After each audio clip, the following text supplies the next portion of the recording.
Hi everyone, welcome back to my channel. This video I'm going to take you through each of the EDUQAS B GCSE Geography exam papers so you get a feel of what they look like, how they're laid out and what to expect in your examinations. Now I've already created a video that summarises the course and how you will be assessed. So if you want to check out that video, that's in the link in the description box below. So let's start off with your first examination known as Component 1. You have the title of the paper at the top, Investigating Geographical Issues, the amount of time that you have on this paper, the breakdown of the marks available, as well as some additional information that you need to read. Now, like I said before, this exam paper is broken down into 3 separate questions. So if we open up to the first page, what you will see is it always starts with theme 1, changing places, changing economies.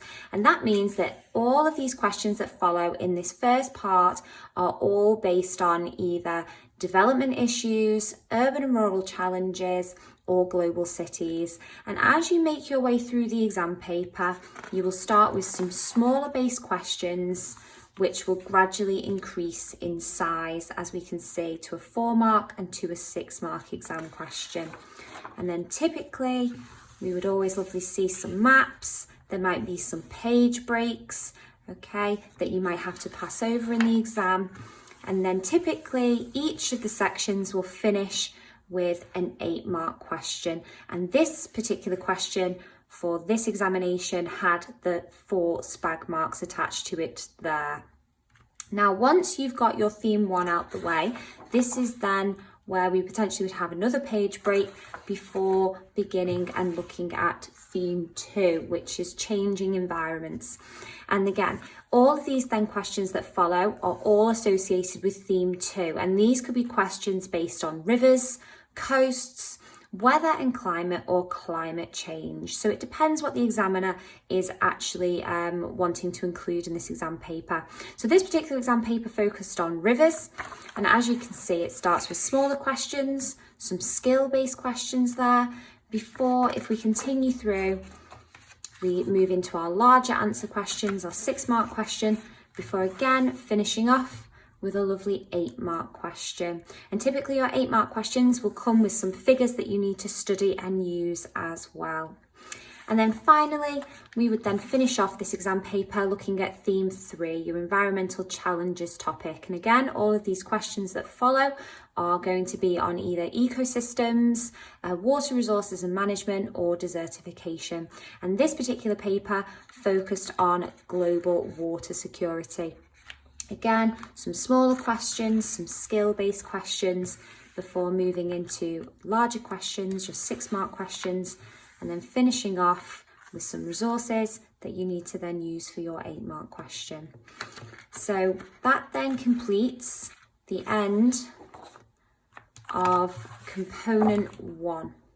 So now let's move on to looking at your second GCSE examination paper. This paper is called the Problem Solving Geography paper.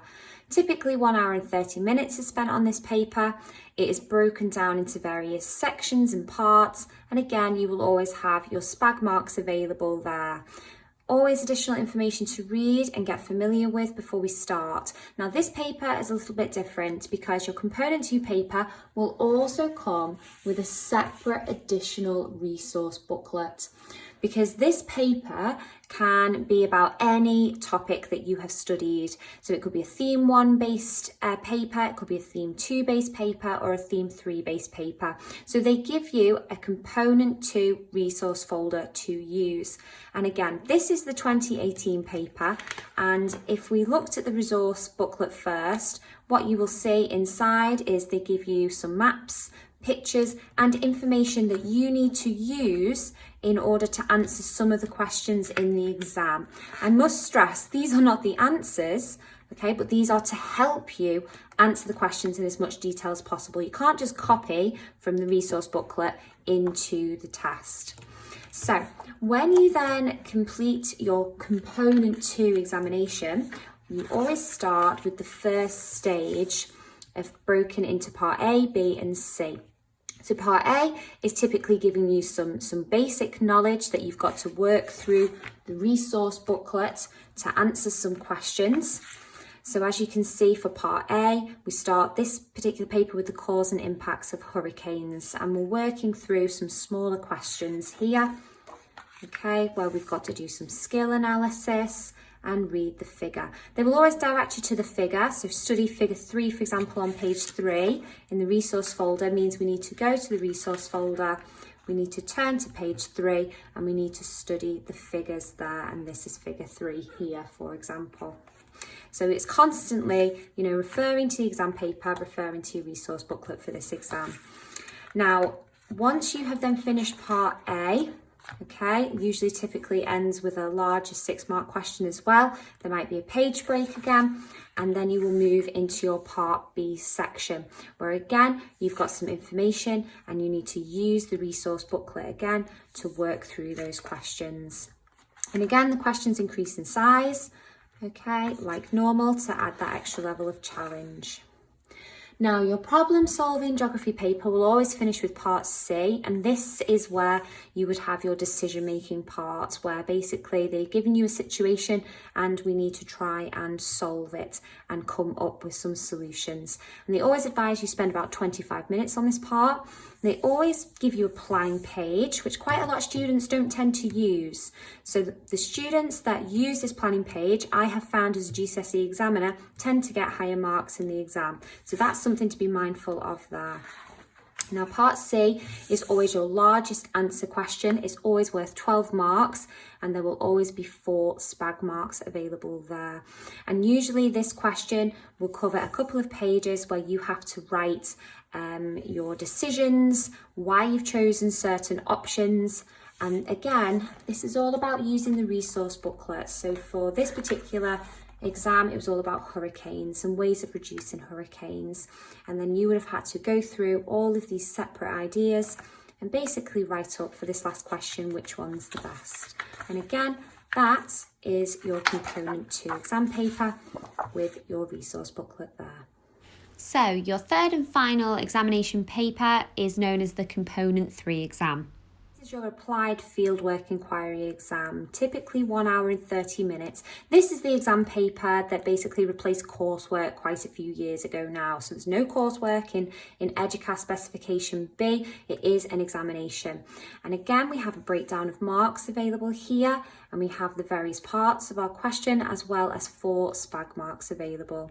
And again, additional information that it's always a good idea to get familiar with. Now, just like component 2, this particular component may also come with a separate additional resource folder. And in the resource folder, again, you will have various materials, maps, potential photographs that you will need to use and be directed to use in the exam paper in order to answer the questions. So again, you need to make use of that resource folder, but this is not by and large giving you all the answers. You need to use the information to help you answer the questions. So if we look then at component 3, and we open it up, so component 3 always starts, okay, with your first set of fieldwork questions. And again, these are typically skill-based questions that will test you on not only your own fieldwork experience, but also just fieldwork in general. So we always start with part A, okay, and this will take a certain theme for your fieldwork before moving into some larger answer questions. Again, might be some page breaks in the exam. And then we will move on to part B, which is your second fieldwork experience. And again, you'll have a range of questions here that you will need to answer based on your own fieldwork experience, or what we call your unfamiliar fieldwork experience. So just general fieldwork questions based on a certain element of fieldwork. And again, they're skill-based questions, some of them, and you need to use some of the resources provided as well before moving into some larger answer questions, before moving on to part C. Now, part C is this wider UK dimension. So then this part is not about fieldwork, okay? It's just included in the applied fieldwork inquiry exam. And this is where, again, you would show some understanding of the UK. And this is typically where the resource folder is required, okay? And again, it will say study the map on page 3 of the resource folder. So you'll go to page 3, you'll open up page 3, on page 3, then you will have something to use. So it's just constantly referring to the resource folder if you're asked to in the exam, and reading the questions carefully. And again, these questions will increase in size.